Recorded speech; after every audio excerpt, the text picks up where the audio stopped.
All right, let's do a quick walk around here of the gauges and kind of the board here that remains. I'll slide a few of these little guys out of the way. By the way, all the little screws in the back look to be the exact right size, which is nice. So if I look at this, obviously, like I said, these aren't OEM gauges.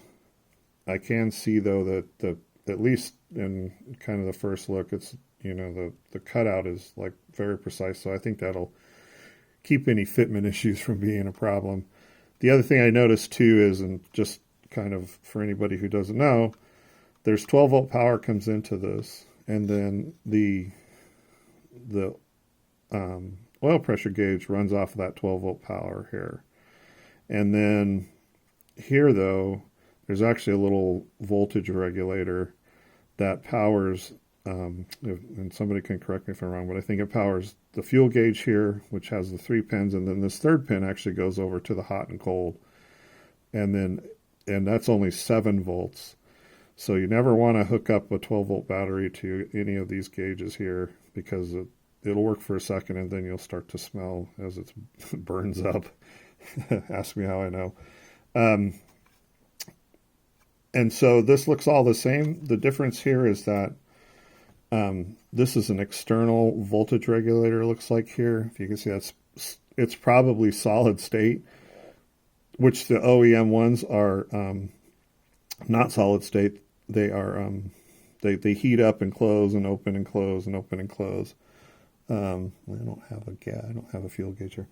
So this is maybe actually better. Obviously, again, not OEM, but if it works, it's probably not a bad setup.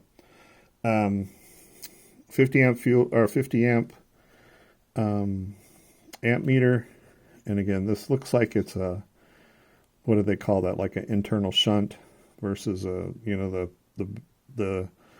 two big wires. So I think that would probably be about period correct. I'm not 100% sure. But yeah, that would be the other thing to really kind of keep an eye on, because you can, kind of blow some fuses with this at the very least. So that's the back of this. It all looks pretty good.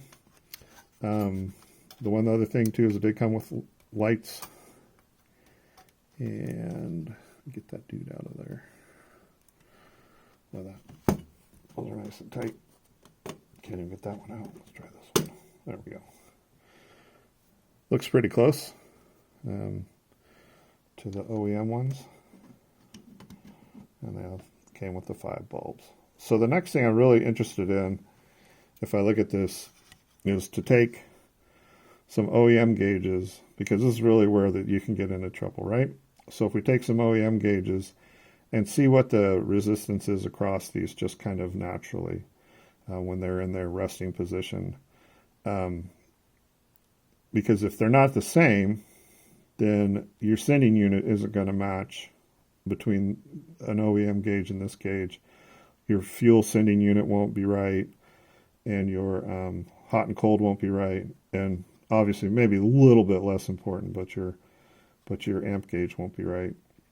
I've always found amp gauges are hard to test, and just kind of by the virtue of what they do. So, but we can at least see if it's working. So, all right, that'll be the next thing. But that's kind of the internal walk around there. You see that?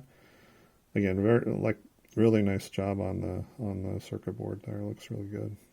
I always love the nice clean look of all those nice clean new gauges. They turn kind of gray after 40 years in a truck, and I haven't ever figured out a way to get them cleaned up. So anyways, there you go.